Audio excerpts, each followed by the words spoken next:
Assalomu alaykum xola. Va alaykum assalom. Jiyan, yaxshimisan? Yaxshi, rahmat. Yangi uylarga ko'nikib qoldingmi? Agar xotining shu uyda yashaganda, kelin, yangi uylarga ko'nikib qoldingizmi deb so'rardim. Lekin sen yolg'iz onangni tashlab, ichkiyo'likni tanlading qo'yding. Rafiqam o'z oilasida yolg'iz farzand. Ketishga majbur bo'ldim. Xola, onam mendan rozi bo'ldilar. Nima qilasiz bu masalani muhokama qilib? Mana, onamning dorilarini olib kelyapman. Xotin topiladi. Ona topilmaydi. Xola, nega doim yo'q joydan janjal chiqarasiz? Agar sal g'ururing bo'lganda edi, kasal onangni tashlab, xotiningning etigini tutib ketmasding.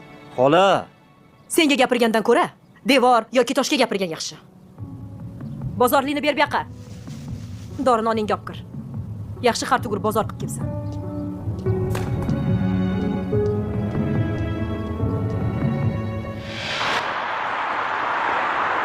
Assalomu alaykum.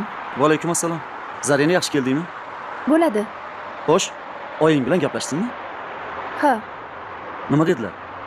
agar biz uyimizda yashasangiz, oyim sizga beradilar. Zarina, ichkiyov bo'lib yashasam hamma ustimdan kuladi-ku. Boshqalar bilan nima ishingiz bor? Meni ham g'ururim bor. G'ururingiz muhabbatimizdan ustunmi? Ha, ustun. Demak, mendan voz kechasiz, shunaqami? Men xotinimni uyda yasha olmayman. Sen biznikida yasha, ko'zimning oldida onamlarning xizmatini qilib yur. Oyim mensiz yolg'iz yasha olmaydilar. Axir qiz bola turmushga chiqib ketishi aniq-ku. Lekin biz bo'lg'usi kuyovni uyimizga kelib yashashini rejalashtirganmiz. Axir men sizlarni to'g'ri tushunyapman, lekin onam kasallar. Siz ham meni tushunishga harakat qiling. Oyingizni tez-tez ko'rishga borib turamiz. Yo'q, men onamni o'zlarini hech qachon yolg'iz qoldirmayman. Unda sizga turmushga chiqmayman.